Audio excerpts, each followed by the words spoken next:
রাজ্য জুড়ে তৃণমূল কাউন্সিলরদের পদত্যাগের আবহে এবার দুবরাজপুরেও বাড়ছে অস্বস্তি। কাউন্সিলরের পদ থেকে সরে দাঁড়ানোর সিদ্ধান্ত নিলেন দুবরাজপুর পুরসভার তৃণমূলের একাধিক কাউন্সিলর। দুবরাজপুর পৌরসভায় মোট 16টি ওয়ার্ড।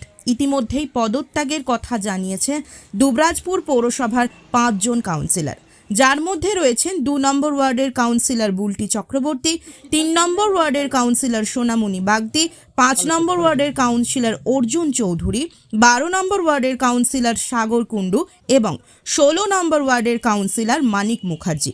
আর তা নিয়েই শুরু হয়েছে রাজনৈতিক চর্চা। কটাক্ষ করছে বিজেপিও।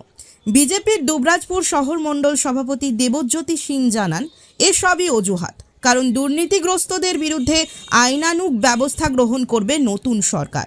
সেই ভয়েই হয়তো পদত্যাগ করছেন কাউন্সিলররা, জানিয়েছেন বিজেপি নেতা।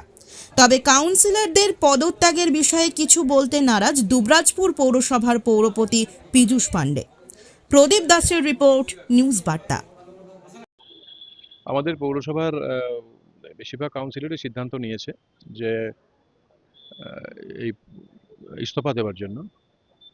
কারণ হচ্ছে যে এই 26শে বিধানসভা নির্বাচনে সারা পশ্চিম বাংলা জুড়ে যে জনাদেশ, সেই জনাদেশকে মানুষের রায়কে মাথায় নিয়ে আমাদের যারা পূর্বতন সরকারে রয়েছে তাদের উচিত যে মানুষের রায়কে সম্মান জানিয়ে নিজ নিজ পদ থেকে সরে দাঁড়ানো, এবং যে সারা ভারতবর্ষ জুড়ে আমাদের যশস্বী প্রধানমন্ত্রী নরেন্দ্র মোদীর যে বার্তা, সে বার্তাটা আমাদের বাংলার মানুষ মেনে নিয়েছেন। তাই আমি এবং আমার সাথে আরও প্রায় 7 জন কাউন্সিলর আজকে আমরা রিজাইন করছি দুবরাজপুর পৌরসভার বোর্ড থেকে।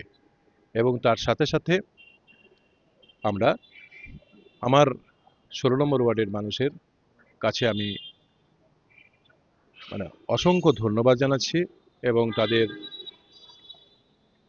খেটে খাওয়া মেহনতি শ্রেণীর মানুষ আমার ওয়ার্ডের, তাদের আমি বর্তমান প্রশাসনের কাছে, আমাদের ইও সাহেবের কাছে আমি একান্তভাবে অনুরোধ জানাবো যে তাদের যে অসমর্থ কাজগুলো রয়েছে তাদের যেন কোনো অসুবিধা না হয়। দেখুন, দেখার কিছু নেই। জনসাধারণ তো দুবরাজপুরের নিয়ে যদি বলি, আমি দুবরাজপুর 2024 সালে লোকসভা ভোটেও তো জনসাধারণ রায় দিয়েছিল যে এরা বেশিরভাগ ওয়ার্ডে হেরেছিল। এটা একটা ওনাদের অজুহাত, আর কিছু না। ওনারা যে দুর্নীতি করেছে জনসাধারণের কাছে নিজের ছবি স্বচ্ছ করার জন্য, সোশ্যাল মিডিয়ায় সিম্পেথি লোটার জন্য এরকমভাবে পদত্যাগের হিড়িক উঠেছে, আর অন্য কিছু না। এটা ওনারাই ভালো বলতে পারবেন। তবে দুর্নীতি যদি করেছে, জেল তো পদত্যাগ দিলেও খাটতে হবে, পদত্যাগ না দিলেও খাটতে হবে। ওনারা বলতে চাইছেন যে জনসাধারণের রায়কে ওনারা সম্মান দিচ্ছেন না দিচ্ছেন, তাহলে 2024-এর পর পদত্যাগ কেন করেননি? তখন তো করতে পারতো। আজ সরকার বসেছে, আমাদের বিজেপি সরকার বসেছে, বিজেপি সরকার ভালো কাজ করছে, সেই দেখে আইনের আইনের মাধ্যমে সবারই ব্যবস্থা হবে, সেই ভয়ে হয়তো তো ওনারা পদত্যাগ করছেন।